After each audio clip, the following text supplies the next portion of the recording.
Hi, I'm Teresa File, and I'm here today to talk to you a little bit about dealing with people who have Alzheimer's.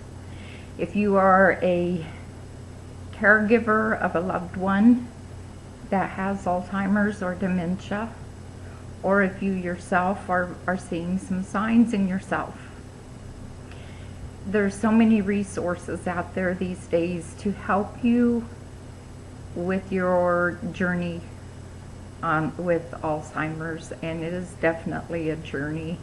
It's not a fun journey, but some of the things that I have learned with dealing with my mother who has Alzheimer's, I discovered a long time ago that she was trying to hide her problem, and she was using sticky notes and different things to keep track of her daily schedule.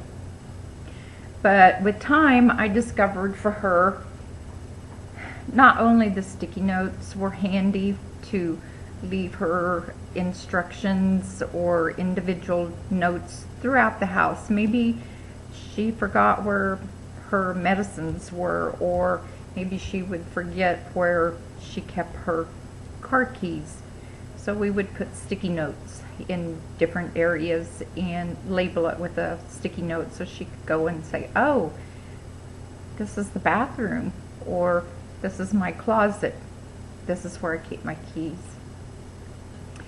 Calendars are a good way to help your loved one keep track of what's going on, and a large calendar, maybe a desktop type calendar that has individual boxes for each day. Those seem to work better because you can write little notes in each day and just exit off for them as the day is over and they're needing to move on to the next day. There are ways of using a cell phone.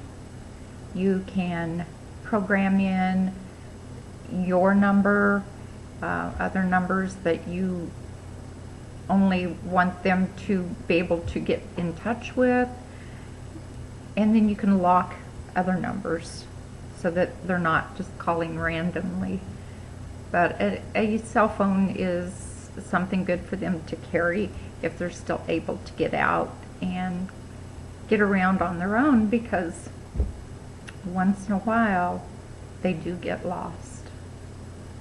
And then when they're out there, if they don't have a cell phone or any way of calling for help, they're just simply lost, and sometimes they just keep driving and driving.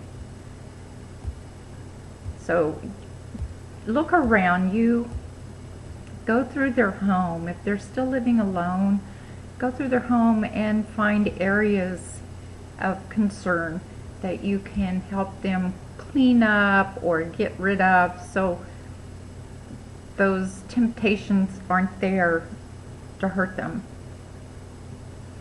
I know with my mother, there was, she hid things, constantly hid things. And when I discovered she was hiding them in the oven, papers and things, we had to find another way to teach her not to do that. We had to put a sign on the oven, this is the oven, and give her a designated area that she felt was secure to hide her important papers. Usually it was just junk mail, but it was important to her.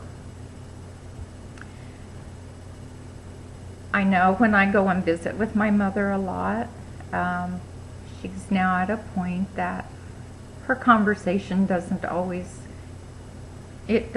in a normal pattern, and many of her words you just can't understand. Once in a while you can kind of get a few words and you can kind of figure out if she's saying different names or places. Then I can kind of tell where she's at in her mind, at what time in her life she's at. So we just carry on our conversation that way. Don't ever argue with them. It's just not worth trying to argue. If there is something that they are doing that could be harmful, just simply try to redirect them away from that situation.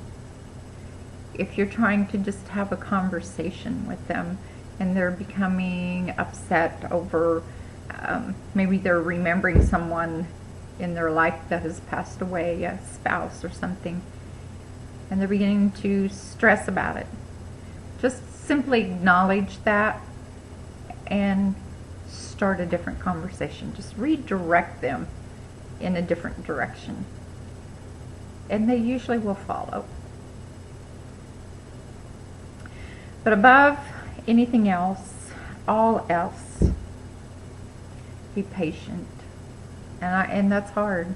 It's very difficult when you see your loved one doing things that you know that they would never do, and they repeatedly get into things, or they repeatedly get stuck in situations, and you're just like, stop. Just be patient, because they're not in a place that they want to be. They didn't choose to be there. And we would not choose to be in that situation. So if you're the caregiver, if you're the loved one that just simply goes and spends time, if your loved one's in a nursing home, please don't just put them there and walk away. Take time to spend time, and you will be glad that you did. In the meantime, take care of yourself. Take some time for you, but spend some time with that loved one. I'll see you soon.